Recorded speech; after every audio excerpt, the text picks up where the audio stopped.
And then we try to attempt UPSC. So मेरा strictly एक ही चीज आपको कहना है कि अगर आपका प्रीलिम्स जून में है तो मिड ऑफ मई तक सारी टेस्ट सीरीज खत्म कीजिए। लास्ट 15 डेज में सिर्फ यूपीएससी के प्रीवियस ईयर के पेपर्स कीजिए, तो आपका जो माइंडसेट है वो यूपीएससी एंगल से सेट हो जाएगा। फिर you will not target the prelims exam from Vision और Vajiram point of view, you will do it from UPSC point of view. This is mind game. See, this can not be taught in any class और this can not be written in any book. This you have to understand by yourself. Wisdom जो sir ने बोला, अगर 5 लाख लोग prelims में बैठते हैं और 15,000 क्वालिफाई करते हैं, what is different with those 15,000? There are certain keys जो आपको पकड़नी है प्रीलिम्स के लिए। Test series is a practice test. हम क्या करते हैं, टेस्ट सीरीज दे दिया, मार्क्स देख लिए, खत्म। No, that is not for your evaluation, that is part of your learning process. What I used to do sir, कि वाजीराम का जब टेस्ट खत्म होता था, मैं घर पे आके खुद उसकी की बनाता था। How does it help you?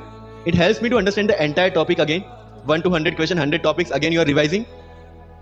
की में क्या होता है, जो 4 ऑप्शन दिए उसके इर्द गिर्द ही पूरा सॉल्यूशन देता है। जब आप गूगल पे पढ़ते हैं, you understand the whole topic again. तो अगर सेम टॉपिक में से कोई और क्वेश्चन भी आ जाता है, you already revise the things.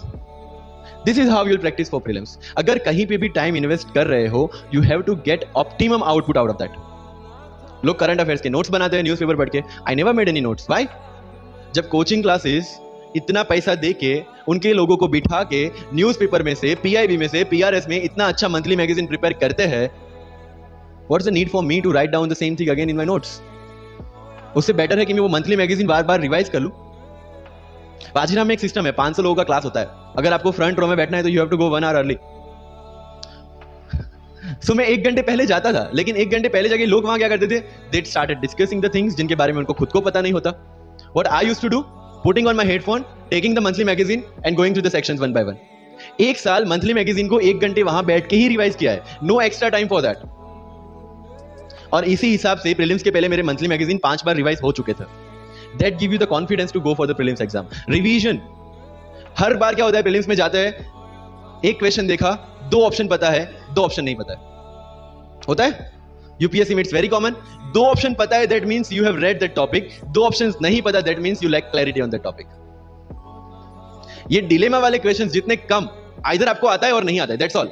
जितने ज्यादा क्वेश्चंस में डिलेमा, उतना आपका रिवीजन ज्यादा चाहिए, उतनी आपकी क्लैरिटी कम है। This is simple test for checking out कि आपकी प्रिपरेशन कहां तक पहुंची है।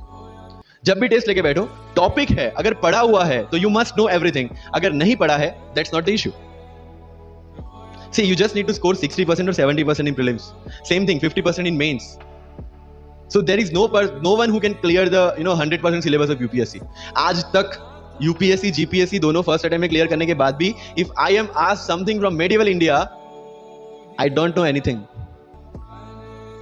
पढ़ा ही नहीं, मैंने स्किप कर दिया। मुझे पता है कि अगर 2 क्वेश्चन पूछते हैं प्रीलिम्स में, why to invest such a time on that instead of मैं पॉलिटी और इकोनॉमी का रिवीजन ना करूं जिसमें से श्योर क्वेश्चन आने हैं, या फिर मैं इकोनॉमी और एनवायरमेंट ना पढ़ूं जिसमें से 15-20 क्वेश्चन श्योरली आने हैं। Why to waste some time on something which is very uncertain in exam?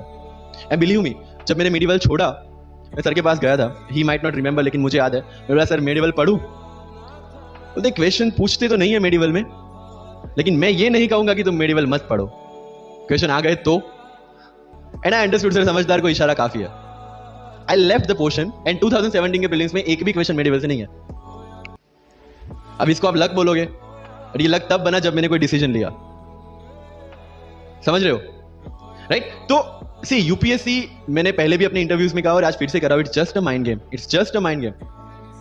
चीजों को समझना है। मेंस में अगर मैंने आंसर राइटिंग नहीं किया तो I should not gate demotivated, because मुझे पता है कि मुझे उसकी जरूरत नहीं है। आपकी जरूरत है, आपको पता होनी चाहिए कि आपको किस चीज में। I was very sure in my mind कि अगर मुझे फर्स्ट अटेम्प्ट में क्लियर करना है तो मुझे कोचिंग चाहिए।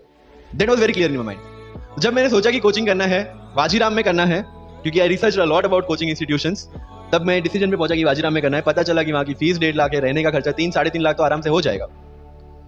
मेरे घर में टोटल सेविंग 10,000 से ज्यादा नहीं थी उस time, but I saw the dream, करना है, यहीं से करना है।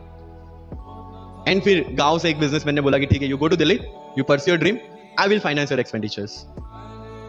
बट ये तब हो पाया जब I saw the dream without considering the situations. इसलिए ओम शांति ओम का एक डायलॉग जो मुझे सबसे ज्यादा फेवरेट है, अगर किसी चीज को पूरी शिद्दत से चाहो तो सारी कायनात तुम्हें उससे मिलाने की साजिश में लग जाती है। मेरे साथ ऐसा ही हुआ, क्योंकि मैंने शिद्दत से चाहा था यूपीएससी को, और जिस दिन दिल्ली में मैंने पैर रखा था